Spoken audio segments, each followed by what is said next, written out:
رب زدني علما رب زدني علما. بسم الله الرحمن الرحيم.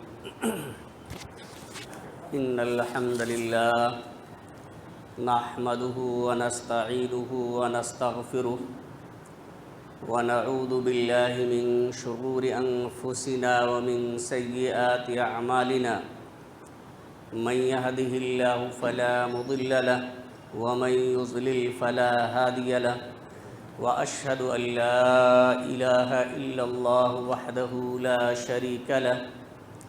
وأشهد أن محمدًا عبده ورسوله.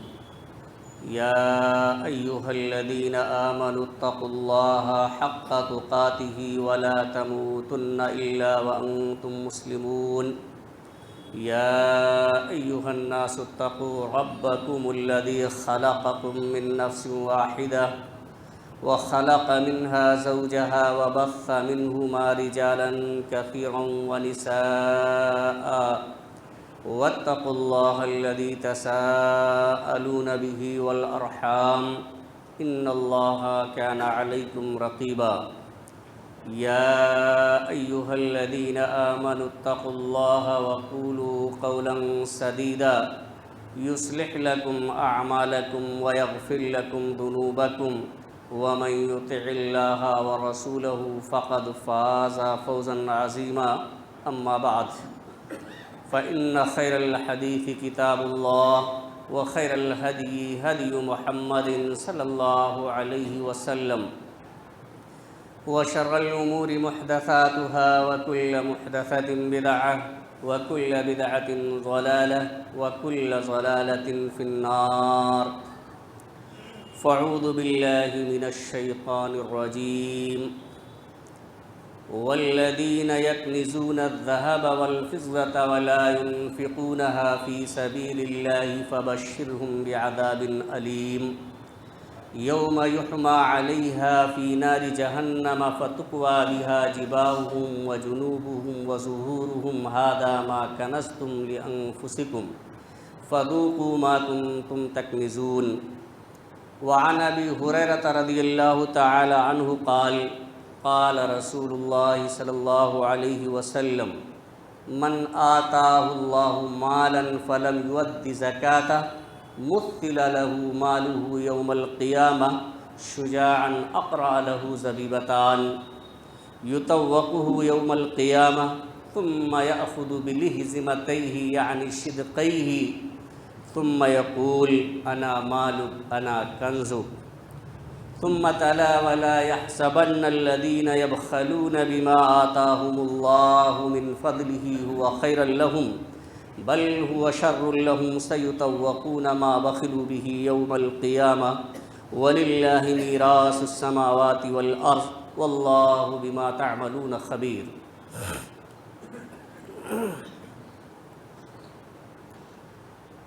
معزز سامعین کرام، حاضرین جمعہ، قوم کے نوجوان ساتھیوں، عزیز بچوں اور پردہ نشین میری ماں اور بہنوں،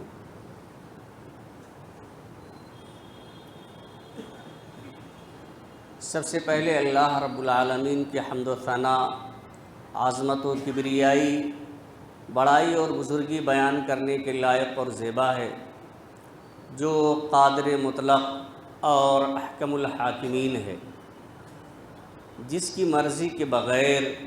کائنات کا کوئی بھی پتا ہل نہیں سکتا ہے۔ بعدہ ان گنت اور بے شمار درود و سلام نازل ہو نبی مکرم، رسول معظم، پیغمبر محتشم، خاتم الانبیاء، سید المرسلین جناب محمد رسول اللہ صلی اللہ علیہ وسلم پر، جن کی بعثت کو اللہ رب العالمین نے مومنین پر ایک عظیم احسان قرار دیا ہے۔ حاضرین گرامی، خطبہ مسونہ کے بعد سورہ توبہ کی 2 آیتیں 34 اور 35 نمبر اور کی تلاوت کی گئی ہے، اور ساتھ ہی بخاری شریف کی ایک روایت جس کے راوی حضرت ابو ہریرہ رضی اللہ تعالیٰ عنہ ہیں پڑھی گئی ہے۔ آج کے اس جمعہ کے خطبے میں انہی دونوں آیتوں اور حدیث شریف کو سامنے رکھتے ہوئے زکوٰۃ نہ دینے کے انجام کے تعلق سے کچھ باتیں میں آپ حضرات کے سامنے عرض کرنا چاہتا ہوں۔ اللہ رب العالمین سے دعا ہے کہ الہ العالمین ہمیں کتاب و سنت کی روشنی میں صحیح بات کہنے اور کما حقہ اس پر عمل کرنے کی توفیق عطا فرمائے، آمین۔ حاضرین گرامی، زکوٰۃ کا لغوی معنی ہے پاکیزگی، طہارت، بڑھوتری، برکت، اور شریعت کے اندر زکوٰۃ اس مخصوص اور خاص مال کو کہا جاتا ہے جو اللہ اور اس کے رسول صلی اللہ علیہ وسلم کے حکم سے مخصوص لوگوں کے لیے نکالا جاتا ہے، مخصوص لوگوں کو دیا جاتا ہے، یہ زکوٰۃ۔ زکوٰۃ اسلام کے جو 5 بنیادی ارکان ہیں انہی میں سے ایک رکن ہے۔ اگر کوئی شخص زکوٰۃ کا منکر ہے، انکار کرتا ہے، تو وہ دائرے اسلام ہی سے خارج ہے۔ لیکن جو منکر نہیں ہے لیکن زکوٰۃ نہیں دیتا ہے، اس کا دنیا اور آخرت دونوں میں بہت ہی برا انجام ہوتا ہے۔ اللہ رب العالمین نے سورہ توبہ کی اس آیت کے اندر فرمایا کہ والذین یکنزون الذھب والفضة ولا ينفقونها فی سبیل اللہ، کہ جو لوگ سونے اور چاندی کو کنز اور خزانہ بناتے ہیں، جمع کرتے ہیں۔ ایک بات یہاں واضح رہے کہ اگر کوئی شخص زکوٰۃ نکال دیتا ہے، یعنی نصاب تک پہنچنے کے بعد جتنی مقدار میں اس کے اوپر زکوٰۃ فرض ہے اس کی ادائیگی اگر کوئی شخص کر دیتا ہے اور اس کے بعد سونا چاندی یا روپیہ اپنے پاس جمع کرتا ہے تو وہ کنز نہیں ہے، وہ خزانہ نہیں ہے، وہ اس وعید میں نہیں آئے گا۔ یہ ان لوگوں کے لیے ہے جو صاحب استطاعت ہونے کے باوجود مال نصاب تک پہنچ جاتا ہے اور نصاب تک پہنچنے کے باوجود وہ زکوٰۃ نہیں نکالتے ہیں، ایسے لوگوں کی یہ وعید ہے کہ والذین یکنزون الذھب والفضة ولا ينفقونها فی سبیل اللہ، کہ جو لوگ سونے اور چاندی کو خزانہ بناتے ہیں، کنز بناتے ہیں، گن گن کر اور جمع کر کے رکھتے ہیں، ولا ينفقونها فی سبیل اللہ، اور اللہ کے راستے میں اسے خرچ نہیں کرتے ہیں۔ غریبوں مسکینوں کا جو حق ہے، جو اس کے مستحقین ہیں، ان کے حقوق کو ادا نہیں کرتا ہے زکوٰۃ نکال کر کے، صدقہ و خیرات کر کے، تو فبشرہم بعذاب علیم، تو ایسے لوگوں کو دردناک عذاب کی خبر سنا دیجیے۔ یعنی جو لوگ صاحب نصاب ہیں اور نصاب تک پہنچنے کے باوجود وہ غریبوں کا حق نہیں نکالتے ہیں، اپنے مالوں کو زکوٰۃ نکال کر پاک اور صاف نہیں کرتے ہیں، ایسے لوگوں کے لیے قیامت کے دن دردناک عذاب ہے۔ اور اس عذاب کا ذکر بھی اللہ رب العالمین نے اگلی آیت میں کیا ہے کہ یوم یحمى علیہا فی نار جہنم فتقوی بہا جباہہم وجنوبہم وظہورہم، کہ جس دن اس خزانے کو، سونے اور چاندی، اس کرنسی کو جسے انسان گن گن کر جمع کر کے رکھتا ہے، اسے پاک نہیں کرتا، تو جس دن اسے آگ سے دوزخ میں، جہنم کی آگ میں تپایا جائے گا، فتقوی بہا جباہہم وجنوبہم، اور اس کے ذریعہ ان کی پیشانیوں کو، ان کے پہلوؤں کو، وظہورہم، اور ان کی پیٹھوں کو، ان کی پشتوں کو داغا جائے گا۔ یعنی سونے اور چاندی کو جہنم کی آگ میں تپایا جائے گا، وہ دنیاوی آگ نہیں ہوگی، جہنم کی آگ میں قیامت کے دن تپایا جائے گا، اور اس کے ذریعہ زکوٰۃ نہ دینے والے، غریبوں کے حقوق ادا نہ کرنے والے لوگوں کی پیشانیوں، ان کے پہلوؤں اور ان کی پیٹھوں کو داغا جائے گا، اور جب آدمی چیخے گا چلائے گا تو اسے کہا جائے گا ہاذا ما کنزتم، یہ تمہارا خزانہ ہے، ہاذا ما کنزتم لانفسکم، یہ وہ تمہارا خزانہ ہے جس کو تم نے اپنے لیے جمع کیا تھا، جس کو تم نے اپنے لیے سمیٹ کر رکھا تھا، یہ فذوقوا ما کنتم تکنزون، تو تم اپنے خزانے کا مزہ آج چکھو، یہ اس سے کہا جائے گا۔ اور حضرت ابو ہریرہ رضی اللہ تعالیٰ عنہ حدیث کے اندر بیان فرماتے کہ اللہ کے رسول صلی اللہ علیہ وسلم نے فرمایا من آتاہ اللہ مالا فلم یؤد زکاتہ، کہ جسے اللہ رب العالمین نے مال عطا کیا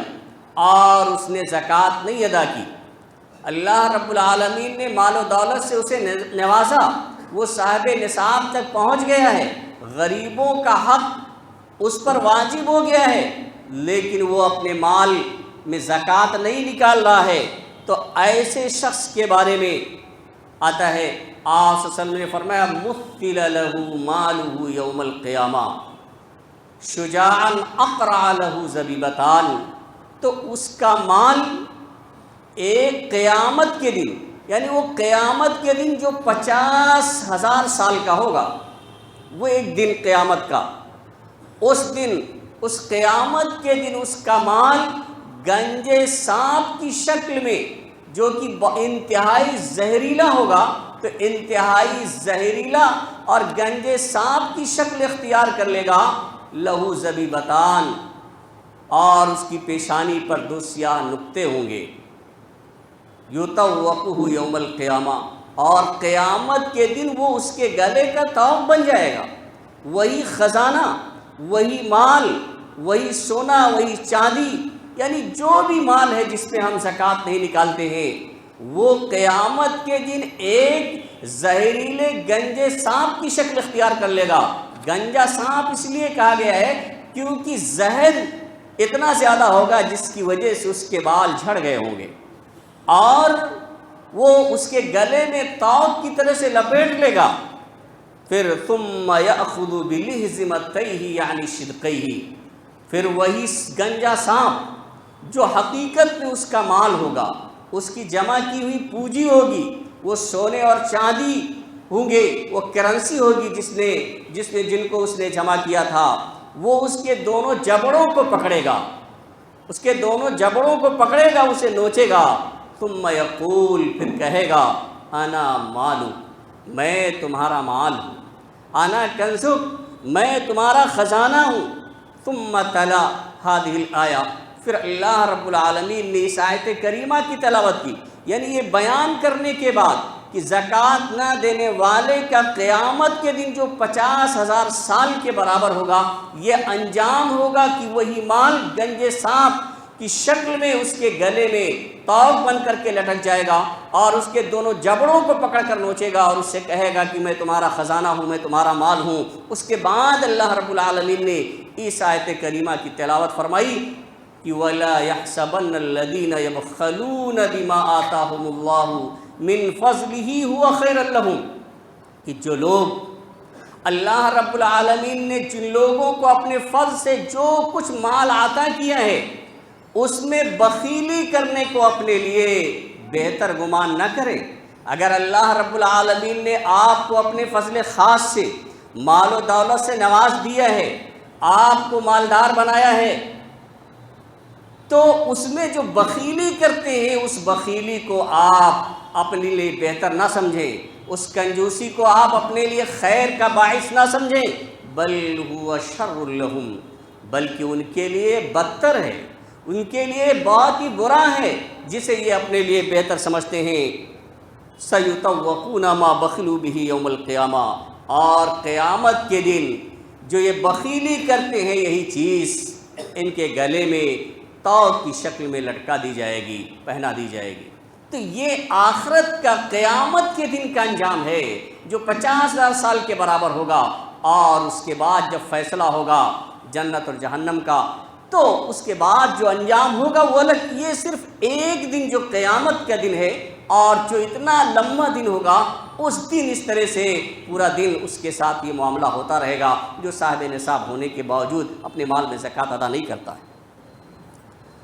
یہ تو آخرت کی بات تھی، بلکہ دنیا میں بھی اللہ رب العالمین زکوٰۃ کی نہ ادائیگی کرنے پر اپنا عذاب بھیج دیتا ہے۔ ابن ماجہ کی ایک روایت ہے جس میں اللہ کے رسول صلی اللہ علیہ وسلم نے 5 جرائم اور 5 گناہوں کا ذکر کیا ہے کہ ان کی وجہ سے اللہ رب العالمین دنیا میں عذاب بھیج دیتا ہے لوگوں پر۔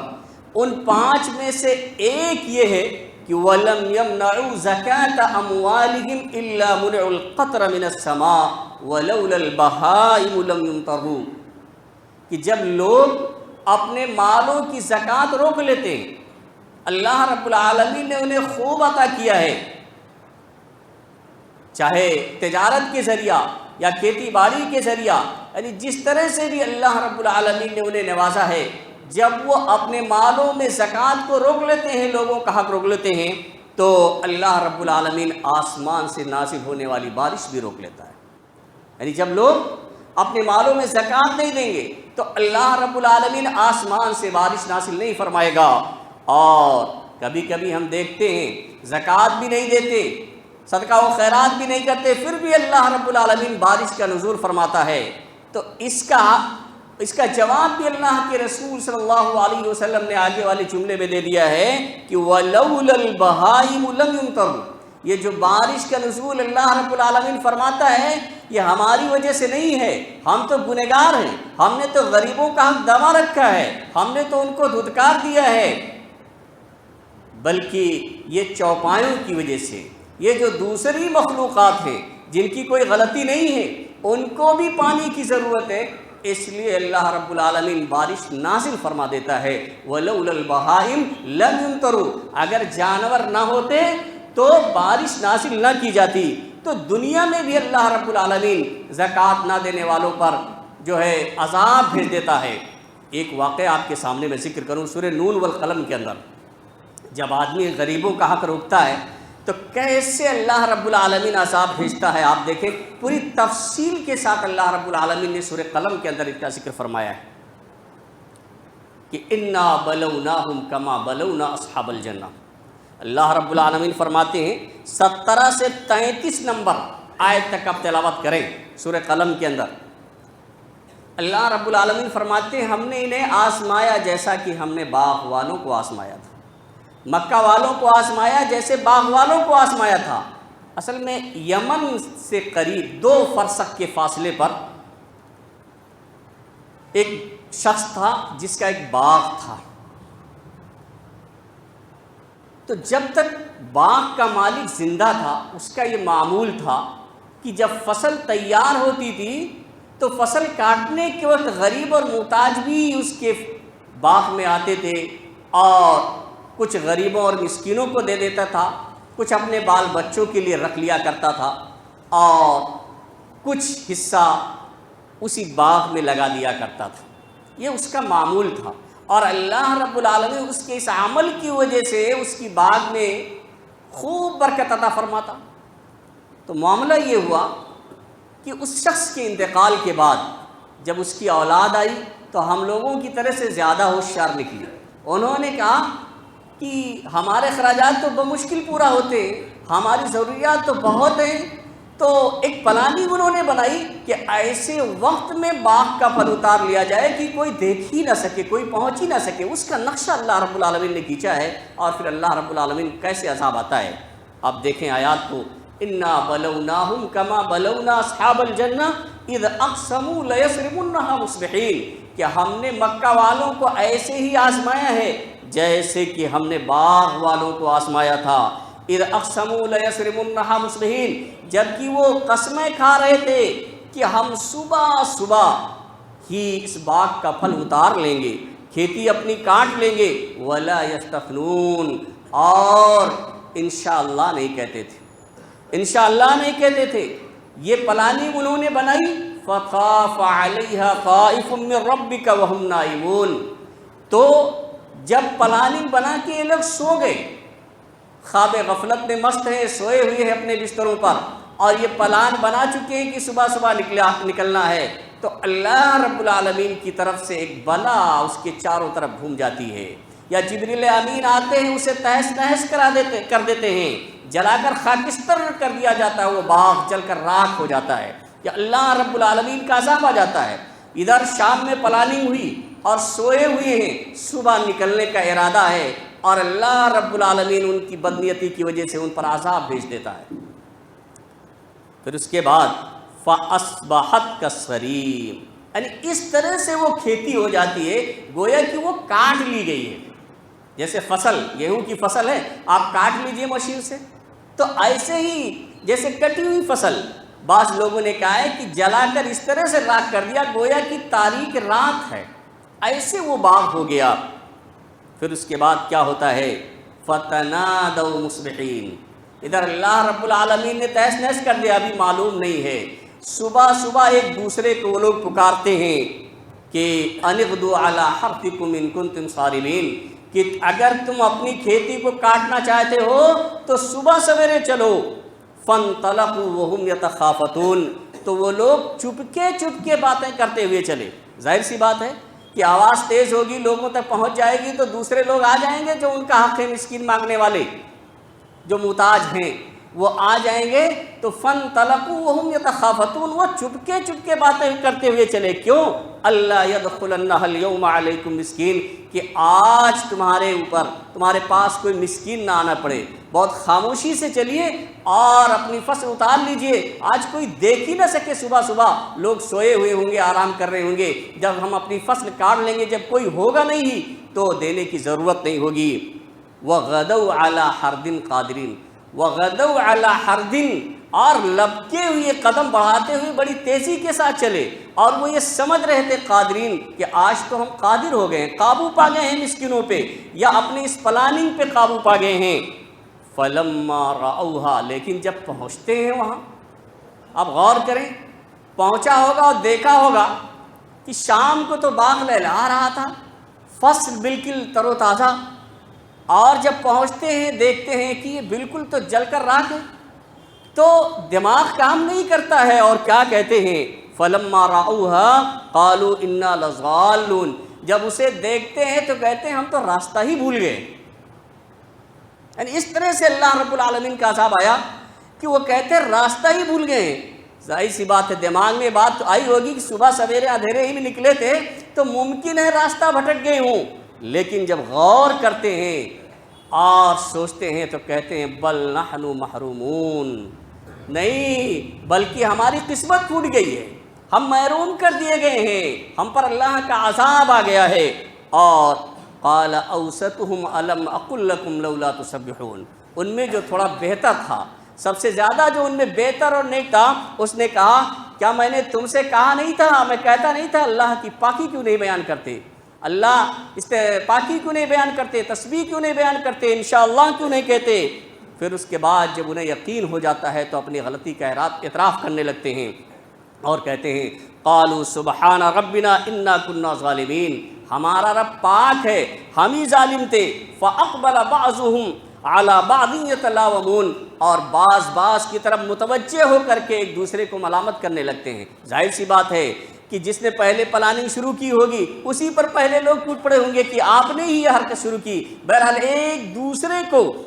کے ملامت کرنے لگتے ہیں اور کہتے ہیں قالوا یا ویلنا انا كنا طاغین، ہائے ہمارے لیے بربادی ہے، ہائے افسوس، ہم ہی لوگ شرکس تھے۔ عسى ربنا ان يبدلنا خيرا منها، قریب ہے کہ ہمارا رب ہمیں اس سے بہتر باغ عطا فرما دے۔ انا الى ربنا راغبون، ہم اپنے رب کی طرف ہی رغبت کرنے والے ہیں۔ یہ ذکر کرنے کے بعد اللہ رب العالمین کیا فرماتے؟ کذالک العذاب، پھر اللہ رب العالمین نے یاد دلایا کہ دیکھا کذالک العذاب، ایسے ہی عذاب آیا کرتا اللہ رب العالمین کا۔ اللہ رب العالمین نے خوب نوازا ہے، مال و دولت دے رکھا ہے، ہم اس خوش فہمی میں نہ رہیں کہ یہ ہمیشہ رہنے والا نہیں ہے،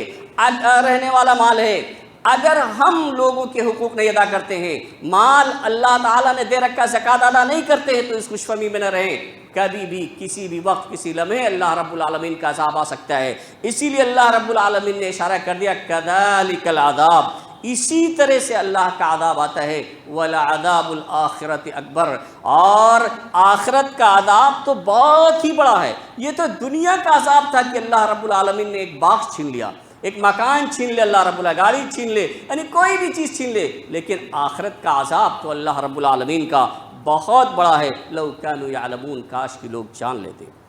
سامعین کرام، یہی نہیں، لیکن اس کے برعکس اگر اللہ رب العالمین نے مال و دولت سے نوازا اور بندہ اس میں سے خرچ کرتا ہے، لوگوں کو دیتا ہے، زکوٰۃ ادا کرتا ہے، اس کے علاوہ مسیح صدقہ و خیرات کرتا ہے، تو اللہ رب العالمین کی اس پر مدد بھی آتی ہے، اللہ رب العالمین کی طرف سے خیر و برکت کا نزول بھی ہوتا ہے، مال دینے سے کم نہیں ہوتا۔ آپ دیکھیں ایک حدیث صحیح مسلم کی 2984، جس کے راوی حضرت ابو ہریرہ رضی اللہ تعالیٰ عنہ ہیں۔ حضرت ابو ہریرہ رضی اللہ تعالیٰ عنہ بیان کرتے ہیں کہ اللہ کے رسول صلی اللہ علیہ وسلم نے فرمایا کہ ایک آدمی ایک چٹیل میدان میں صحرا میں سفر کر رہا تھا، تو اس نے اپنے اوپر ایک بادل دیکھا، اور اس بادل سے یہ آواز آئی، اسقِ حدیقۃ فلان، کہ فلاں شخص کے باغ کو تو سیراب کر دے، اس پہ بارش نازل کر دے۔ یہ آواز بندہ سنتا ہے، اور اس باغ والے آدمی کے نام کے ساتھ پھر دیکھتا ہے کہ وہ باغ تھوڑا ہٹ کر کے ایک کالی پتھروں والی ایک زمین پر برسنے لگتا ہے۔ باغ میں بارش ہونے کا ذکر ہوا، اور وہ بارش کہاں نازل ہوتی ہے؟ کالے پتھروں والی ایک زمین پر بارش نازل ہوتی ہے، اور وہ آدمی اس کے پیچھے لگ جاتا ہے، تو دیکھتا ہے کہ چھوٹی چھوٹی نالیوں سے ہو کر کے ایک بڑی نالی میں وہ پانی پھر بہتا ہوا جا رہا ہے۔ تو اس پانی کے پیچھے وہ شخص ہو لیتا ہے، اور تھوڑا اور آگے بڑھتا ہے تو دیکھتا ہے کہ ایک آدمی آگے کھڑا ہوا ہے، جو اپنے بیلچے سے، اپنے کدال یا پھاوڑے سے اس پانی کا رخ اپنے باغ کی طرف موڑ رہا ہے۔ پھر اس کے بعد وہ اس آدمی سے سوال کرتا ہے، پوچھتا ہے کہ بتائیے، میں نے انی سمعت صوتا فی السحاب الذی ھذا ماؤہ یقول اسقِ حدیقۃ فلان لاسمک فما تصنع فیہا، کہتا ہے میرے بھائی، میں نے بادل میں، جس بادل کا یہ پانی ہے، اس بادل سے یہ آواز سنی ہے تمہارے نام کے ساتھ کہ فلاں شخص کے باغ کو سیراب کر دیجئے، اس پہ بارش برسا دیجئے، تو آخر فما تصنع فیہا، آپ کا طریقہ کیا ہے، کیا کرتے ہیں، اس میں کیا معاملہ ہے، کون سی خوبی تمہارے اندر ہے جس کی وجہ سے صرف خالص تمہارے باغ کے لیے یہ بارش ہوئی ہے اور بادل برس کے چلا گیا؟ تو وہ آدمی کہتا، اما اذا قلت ھذا فانی انظر الی ما یخرج منہا، جب آپ نے یہ بات بتا ہی دی تو سنو، میں